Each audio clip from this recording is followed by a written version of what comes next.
CMR shopping mall మన height Nagar లో భాగ్యలతా కమాన్ పక్కన ఫిబ్రవరి 29న ప్రముఖ సినీ తారలచే గొప్ప ప్రారంభం. ఆంధ్ర క్రికెట్ అసోసియేషన్ కి 120 కోట్ల వరకు ఫిక్స్డ్ డిపాజిట్ ఉండేవి. ఇవాళ బ్యాంక్ ఖాతాలో కేవలం 20 కోట్లు మాత్రమే మిగిలినాయి. ఇదంతా దోపిడీ కదా. ఇవాళ శాప్లో అవినీతి నిలయంగా మారిందని చెప్పి శాప్ డైరెక్టర్లే ఇవాళ ఇంత అవినీతిమయమైనటువంటి శాప్లో ఉండడం దండగని చెప్పి వాళ్ళు చెప్తా ఉన్నారంటే నిజంగా ఈ ఆంధ్ర రాష్ట్రంలో క్రీడలు బతికున్నాయా? యువతకి అసలు స్పోర్ట్స్ మీద ఇంట్రెస్ట్ కలిగేలాగా చేస్తూ ఉన్నారా?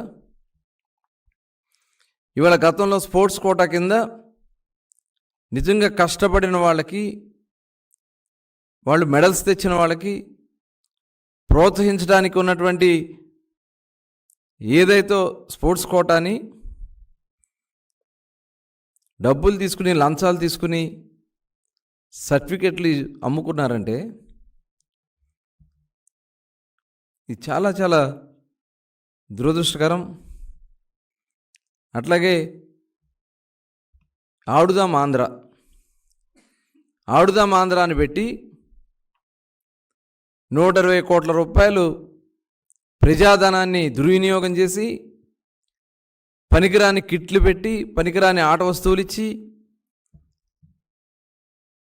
ఇవాళ రాష్ట్రం అంతా నిరుపయోగంగా చేసి ప్రజాధనాన్ని నేలపాలు, బూడిదపాలు చేసినటువంటి వ్యక్తి ఈ ముఖ్యమంత్రి జగన్మోహన్ రెడ్డి గారు. ఏమన్నా దానివల్ల ఉపయోగం ఉందా? ఒక్క క్రీడాకారుడన్నా మీరు దాని నుంచి బయటకు వచ్చారా? 120 కోట్ల రూపాయలు దోచుకోవడానికి మీరు పనికిరాని ఆట వస్తువులు ఇచ్చి కమిషన్లు కొట్టుకోవడం కోసం చేసినటువంటి కార్యక్రమం. మరి గతంలో అనేక మంది క్రీడాకారుల్ని మరి ఆనాటి రాష్ట్ర ముఖ్యమంత్రి చంద్రబాబు నాయుడు గారు వాళ్ళందరినీ పిలిచి ప్రోత్సహించి వాళ్ళకి కొంత నగదు బహుమతి, కొంత భూమి కూడా ఇచ్చి ఎస్సీ ఎస్టీ వర్గాల నుంచి వచ్చినటువంటి వాళ్ళకి పవర్ లిఫ్టింగ్లో నేషనల్ లెవెల్స్లో ఆడిన వాళ్ళకి, ఇంటర్నేషనల్ లెవెల్లో ఆడిన వాళ్ళకి మరి పెద్ద ఎత్తున ఆ రోజున మేము సపోర్ట్ చేయడం జరిగేది.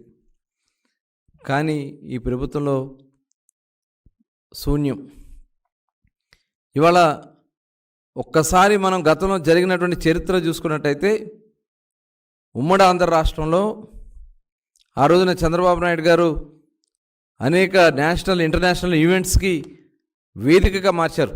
ఎల్బీ స్టేడియం కానీ, అక్కడ నిర్మాణం జరిగినటువంటి గచ్చిబౌలి స్టేడియంస్ కానీ, అక్కడ జరిగినటువంటి ఆఫ్రో ఏషియన్ గేమ్స్ కానీ, ఒలింపిక్ గేమ్స్ కానీ, ఇలాంటి అనేక క్రీడలకి మనం కేంద్రంగా చేసుకోగలిగితే ఆ రోజున జాతీయ, అంతర్జాతీయ ఫోకస్ మన రాష్ట్రం వైపు వస్తుంది.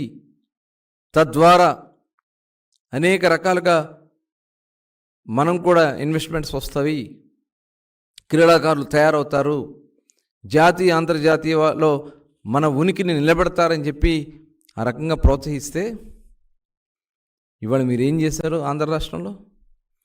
గతంలో మేము ఖేలో ఇండియా నుంచి డబ్బులు తీసుకొచ్చాం, కేంద్ర ప్రభుత్వం ఇచ్చినటువంటి ఖేలో ఇండియా డబ్బులు.